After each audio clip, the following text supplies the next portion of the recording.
can be the most compassionate, skilled trauma therapist in the room and still feel so completely disconnected from yourself and your clients. That disconnection, it's not a failure, it's a warning sign. But first, if you don't know me yet, hi, I'm Jenny Hughes, trauma psychologist and founder of the Brave Trauma Therapist Collective. And I care deeply about helping trauma therapists be human in their work because when we lose touch with ourselves, we lose touch with the very thing that makes this work sustainable. Today, I want to talk about the quietest but most dangerous part of burnout. Not exhaustion, not even dread. I'm talking about disconnection from your body, from your clients, from the part of you that actually wants to be here and do the work you love. This is one of the hardest experiences to have as a trauma therapist. And I know it personally. It has happened to me multiple times. This is typically not a one and done thing in our careers. And it's so difficult because it hits right at the core of what we value most: presence, connection, attunement with the people that we are serving and that we care about. And when that connection is missing, we really start to wonder, am I even any good at this anymore? Am I burned out? Am I a bad trauma therapist? I want to say this clearly, so please listen up. That disconnection does not mean you're bad at your job or that you're failing. It's your nervous system literally doing what it was trained to do. Because over time, when we sit with our clients in their moments as they're doing the trauma work, our lid is going to be flipping. We're going in and out of our own survival modes. And understandably, we learn how to disconnect from that. We cannot be steeped in it all the time. But the problem is, we don't get many opportunities to acknowledge the impact of the work on us. We don't get opportunities to be human. And that's what I'm here to talk about. I know that what I'm saying sounds contradictory because most of us were taught to stay totally neutral, right? Don't let them see that I'm being affected. Show up as a blank slate. We need to leave our real selves outside the therapy room. And for many of us, that training gets reinforced every day, especially in systems that reward perfectionism over presence and humanity. So we quickly learn to armor up. We put on the therapist voice, we stick to the protocol, we keep our reactions inside and our scripts polished. And it works, right? Until it doesn't.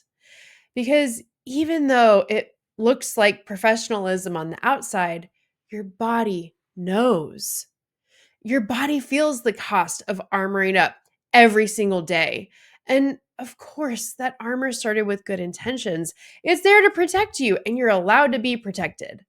But when it becomes automatic, that's when it disconnects you from yourself, from your clients, from your nervous system. And it teaches your brain that your job is dangerous. It's the same thing we talk about with our clients, that avoidance reinforces threat. And when we disconnect from ourselves, from our clients, from our work, we are avoiding the very parts of us that need care and proving to our brain and body that our work is dangerous. And this can set fire to burnout or fuel the flames that are already present.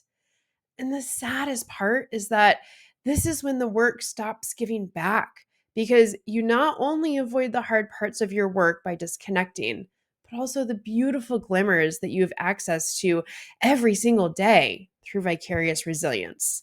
More on that in this video, so make sure you check it out. Okay, so what the hell do you do about this? Good question. And the good news is you don't need to throw out your training, but you do need to notice where it has started to become armor, and probably heavy armor. So just pick one thing this week. Maybe it's the way that your voice changes when you start session. Maybe it's how much effort it takes to stay on. Maybe it's that feeling of bracing right before a tough client or just any client. All I want you to do is notice it. No judgment, no pressure to fix, But ask yourself, is this actually keeping me safe or is it keeping me separate?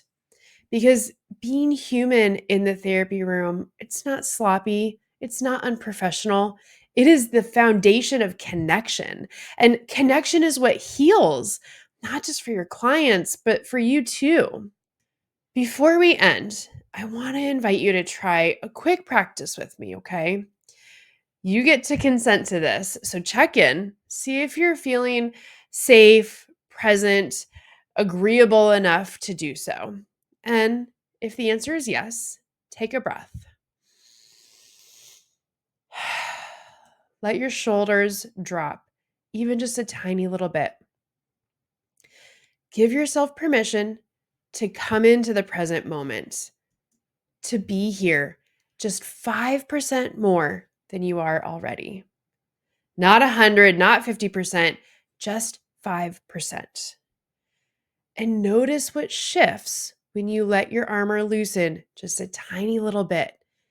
It might be that you can feel your feet on the floor just 5% more, or that you're more aware of your surroundings, the sounds, the things that you can hear, smell. It might also be that you are more aware of that last session where your client did some really deep work. You don't need to do anything about anything that has shifted in this 5%. Just know that it happened. And remember this practice as you continue being the badass trauma therapist that you are. Because the more you are human and connected with the clients you serve, the more you're doing the work that you're meant to be doing. Okay, come back here to the video. If any of this resonated with you, you might also find the free Brave Vicarious Trauma Tracker helpful. It's a really simple tool that I created to help you better understand how vicarious trauma is showing up in your brain, your body, your work, and your relationships. And it can give you some really powerful insights into how your protective parts are getting in the way of your work and fueling those flames that we talked about of therapist burnout. And if you're ready to be part of a community where you can practice being human again, where trauma therapists talk honestly about the weight of the work without judgment, then come check us out and join us in the Brave Trauma Therapist Collective. It's a place where you can show up and just be human. There's more on that in the link below, and be sure to subscribe, comment, and share. Thanks so much. See you next time.